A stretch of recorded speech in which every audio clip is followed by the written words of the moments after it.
Le processus de développement, c'est un ensemble des activités. Ok. Donc, je vais définir, c'est-à-dire quoi une activité. Donc, une activité comprend des tâches. Ok.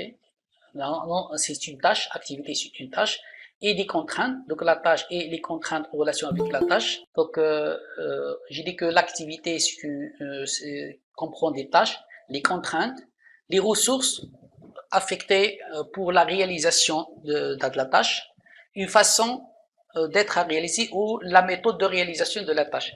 Donc, comme vous voyez que l'activité, c'est une description détaillée de la tâche.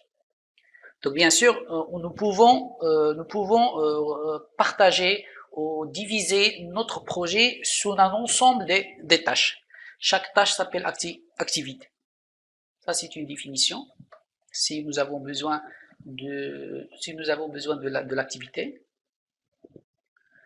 Donc, les activités d'un cycle de vie. Donc, c'est quoi un cycle de vie? Donc, un cycle de vie s'appelle aussi cycle de vie d'un logiciel, ou cycle de vie d'un projet. Donc, un projet passe par un ensemble des étapes.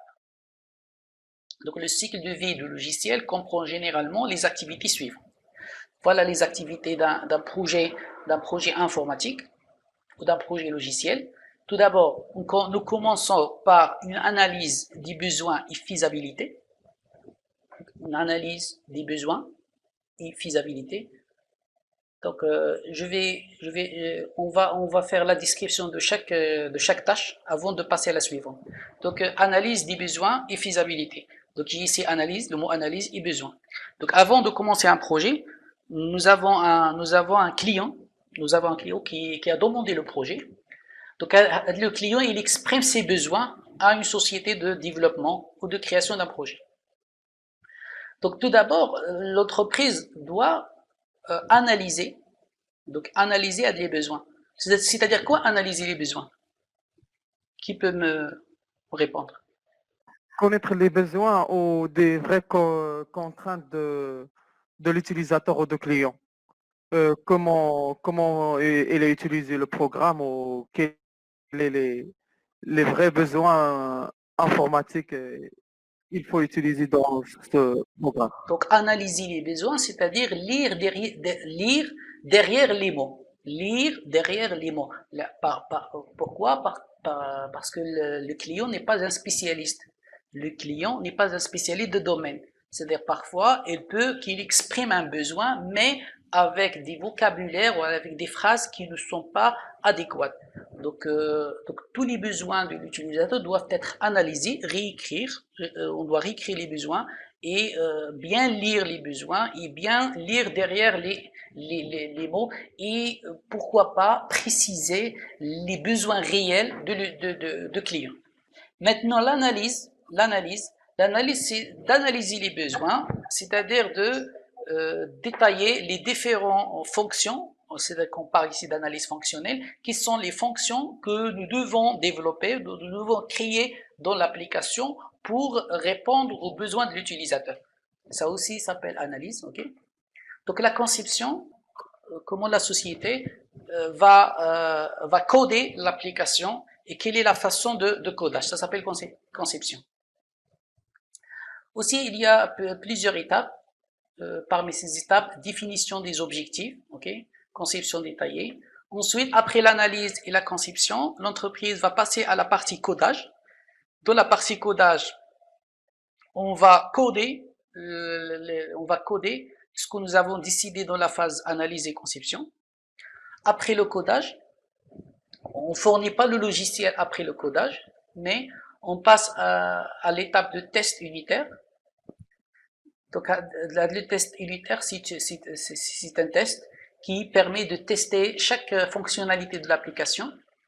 Donc, l'ordre n'est pas important. C'est-à-dire, j'ai pas présenté l'ordre. C'est-à-dire, parfois, il y a des entreprises qui commencent par test unitaire, ensuite, il va faire le codage. Il y a des entreprises qui font le codage et après, il fait test unitaire. Bien sûr, il y a des techniques, comment faire ça. Il y a aussi la phase intégration. C'est-à-dire quoi intégration? Intégration c'est un test aussi pour intégrer les différentes parties de logiciel. La partie qualification consiste à vérifier est-ce que l'application que nous avons obtenue répond aux besoins de l'utilisateur. Ça s'appelle qualification. Ensuite, on va passer à l'étape de documentation. On va documenter chaque partie de notre solution.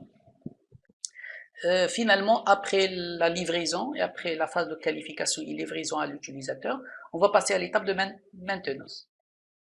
Donc voici l'ensemble des étapes pour produire un produit informatique ou un produit logiciel.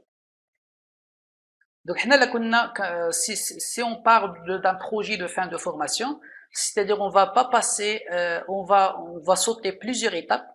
Donc on va pas faire la maintenance parce que c'est un projet de fin de formation et il est réalisé à titre de justification, d'évaluation des compétences que l'étudiant a acquis pendant son formation. Donc il va pas faire la documentation aussi l'intégration et qualification, aussi test unitaire. Donc de le projet de fin d'études, on fait juste l'analyse des besoins, ok. On fait la conception, soit on sépare la conception, on fait juste la conception, on sépare la conception en général et détaillée. On fait le codage, ensuite on fait le rapport. Par contre, les étapes sautées sont des étapes très très importantes, okay, pour le développement logiciel. Mais vu des contraintes de temps consacré au projet, dans la majorité des cas, les étudiants ne font pas les autres parties. Parfois, il y a la partie documentation, parce que il y a quelques projets qui font la partie documentation, comme un rapport, ou comme une annexe dans le rapport. Est-ce que vous avez des questions ici sur les étapes à nous? Donc, j'ai pas encore défini le cycle de vie. J'ai défini ici juste les étapes à réaliser pour produire un logiciel. Le cycle de vie consiste à ordonner à des étapes.